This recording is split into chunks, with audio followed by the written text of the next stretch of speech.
দৃশ্যম ৩ সিনেমার ট্রেলারে ভয়, রহস্য এবং বিবেকের দর্শন।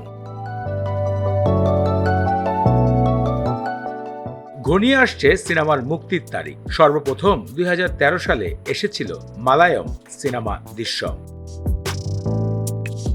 গল্পে ছিল টিলারের স্বাদ, তেমনই ছিল পরিবারের বন্ধন।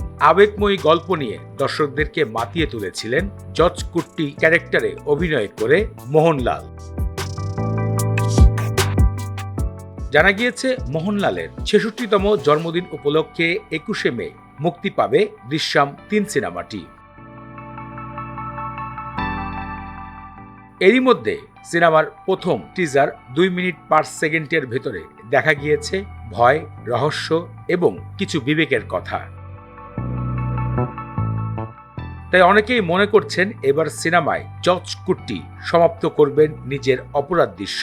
আবার অনেকেই মনে করছেন এই আসলে সমাপ্তি নয়, দৃশ্যম ৩ দিয়ে সিনেমার নতুন গল্প তুলে ধরবে মোহনলাল। এমনটাই গণমাধ্যমে নতুন করে আভাস পাওয়া গেছে।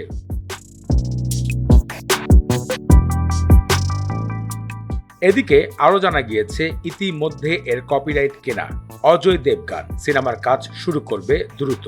আপনারা জানেন দৃশ্যম ১, ২, ৩ যেমন মালয় ইন্ডাস্ট্রি তৈরি করেছে, তেমন বলিউডের অজয় দেবগান এর আগের ২ পর্বকে নিয়ে কাজ করেছেন।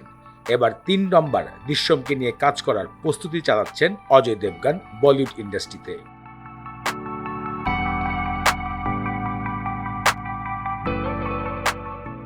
দর্শক, আপনাদের কাছে দৃশ্যম সিরিজের প্রতিটি পর্ব নিয়ে কোনো মতামত থাকলে ভিডিওতে কমেন্ট করে জানাবেন।